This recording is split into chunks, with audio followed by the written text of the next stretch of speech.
Years ago, I was a single mom living in a rural area with my 2 kids.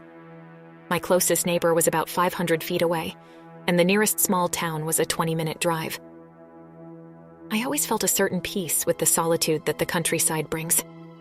My property backed up to a large forest, so it was common to hear noises in the yard at night when the nocturnal animals came out to forage. We'd get raccoons, deer, and even the occasional bear. Living in the country, you just got used to sharing your property with the local wildlife. However, late one night, I heard noises in my backyard that didn't sound quite right. It wasn't the rustling of leaves or the crunch of twigs under the weight of a wandering deer. It was different. I peeked out my bedroom window, which overlooks my backyard, but didn't see anything. A couple nights later, I heard the unusual sounds again. It sounded almost like a slow, cautious shuffle. I looked out of my bedroom window into the backyard, and what I saw made my stomach drop. There was a man walking towards my house. He was moving quietly but deliberately, weaving his way through the fallen leaves as if trying to minimize the noise he was making. It took a moment for my eyes to adjust in the dim light, but when they did, I recognized him. It was my ex-boyfriend. We had a nasty breakup a couple years ago that ended in a restraining order. The last I heard, he was still living in the city, which was almost 3 hours away. Seeing him standing in my backyard sent a wave of terror through me.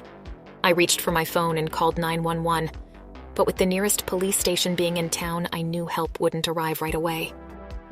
Still clenching my phone, I grabbed my handgun from the top drawer of my dresser and removed the trigger lock. I spoke with the 911 operator, relaying the details of my situation, still looking out the back window at my ex, who seemed to be considering his next move. As I was talking to the operator, my ex glanced up and saw me watching him. Horrified, I wanted to shrink away from the window and hide in the bathroom, but I had to protect my kids. Somehow I found the courage to meet his gaze as I held up the gun. My heart was pounding in my chest. There was a moment of dreadful silence where time seemed to stand still. Finally, he turned around and slowly walked away into the forest. I felt a combination of relief and fear coursing through my body. While I waited for the sheriff, I stood at the top of the stairs, my gun trained on that lower floor. It was the longest 15 minutes of my life. When the cops finally arrived, they took down my report and said they'd search the area. I asked if they could do anything about my ex violating the restraining order. They said that they wanted to help, but they'd need some kind of proof before they could take action. I was frustrated, but I knew their hands were tied. I asked them to stay while I woke my kids and packed some essentials. I didn't feel safe in my house any longer. I needed to get a hotel, at least for the night. The next day, I reached out to a friend in town and explained the situation. She said my kids and I were welcome to stay with her as long as we needed. The next day, I went on Amazon and ordered a Ring camera with night vision. When it arrived, I went back to my house with a coworker to set up the system and sync it with the app on my phone. A few days passed with no activity on the camera. I didn't feel safe going back until my ex was taken care of. I began to wonder if my life was ever going to return to normal. I got my answer 5 days later when I received an alert on my phone from the Ring camera. I opened the app on my phone and saw my ex slinking through my backyard.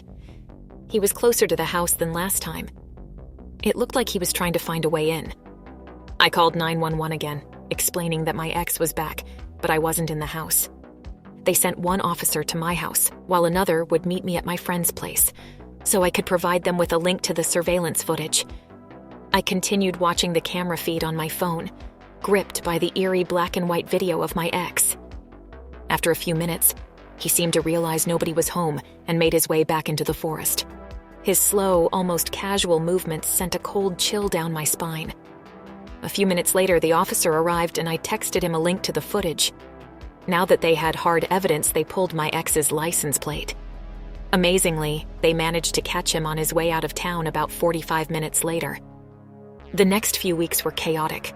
I had a flurry of meetings with the police, attorneys, and other officials. Once the legal process played out, he ended up going to jail for a little over a year. The punishment for restraining order violations isn't as harsh as you might think. Still, I'm glad that he had to face justice, and I have a feeling the ordeal will convince him to stay away from me in the future. I'm now married to an amazing man I met through work, and my kids and I live with him in a neighboring town. I haven't seen my ex since that terrifying night years ago, but if he ever comes near me or my kids again, I'll be ready.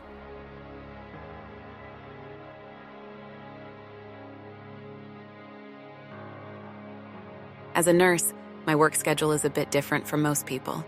I usually have a few days off in the middle of the week, and one of my favorite midweek pastimes is going to a matinee. There's something special about sitting in a nearly empty theater, enjoying a film without the typical noise and disturbances. One day, during a cool, rainy afternoon, I decided to walk to the theater to catch an early show. I went to the booth to buy my ticket. I know I can do it online, but part of me still enjoys the old-fashioned experience of buying an actual ticket. As I was standing in line, I noticed a man behind me wearing a San Francisco 49ers jacket. Normally, I'd never pick up on this kind of thing, but we were in the heart of Seahawks territory, so anybody wearing 49ers gear stood out like a sore thumb. I didn't think much of it as I bought my ticket, got some popcorn, and headed towards my screen. I stepped into the dimly lit theater, relishing the sight of all the empty seats. I was the only one there. This was exactly what I had hoped for. I took a seat in the third row from the back and got comfortable. A few moments later, the man in the 49ers jacket entered and took a seat near the front. It was just the two of us. When the previews started, he glanced back at me over his shoulder, then returned his gaze to the screen. At the time, I didn't give it much thought. It's not all that unusual for people to check out who else is in the theater before the movie begins.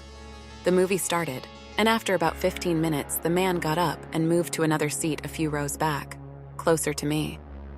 Once again, I thought nothing of it and kept watching the movie.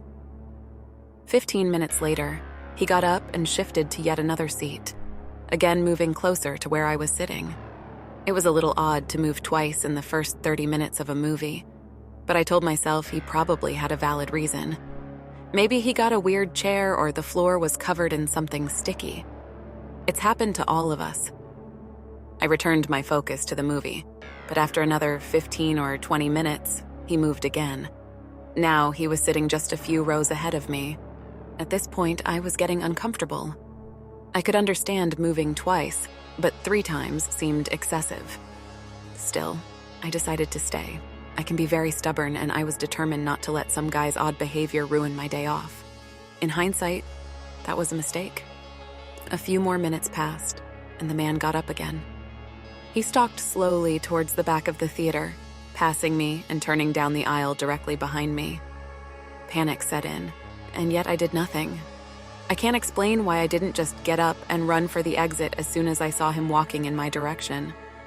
It sounds ridiculous, but I remember thinking it would seem rude if I just got up and left.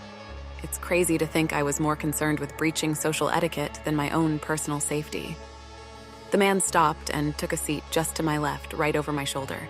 I could hear slow, heavy breathing. A deep sense of dread washed over me.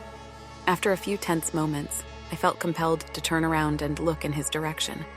He was staring directly at me, his expression as blank as it was before. The light from the screen flickered on his face, highlighting his stubble and deep-set eyes. Before I could react, he lurched towards me, reaching out with his arms. My instincts took over and I jumped out of my seat, bolting for the exit. As I made the U-turn at the bottom of the steps, I looked up and saw he was out of his seat and moving towards the aisle. I sprinted out of the theater into the lobby. I saw 2 teenagers behind the concession stand and yelled for them to get a manager and call the police. Moments later, I was explaining the situation to the manager, my voice shaking more than I cared to admit. She sent a couple of employees to check the theater, but the man was gone. The manager was sympathetic and understanding, and she stayed by my side as we waited for the police. When the police arrived, I recounted everything that had happened. They took a report, but one of the officers said he wasn't sure if there was much they'd be able to do. The manager suggested pulling the security footage.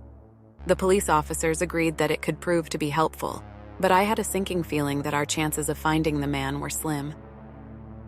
I followed up with the police a couple weeks later, and they informed me they still hadn't identified the man. It was frustrating knowing he was still out there. but I made a choice not to let his actions intimidate me. I went to the same theater next week, determined not to let fear dictate my life.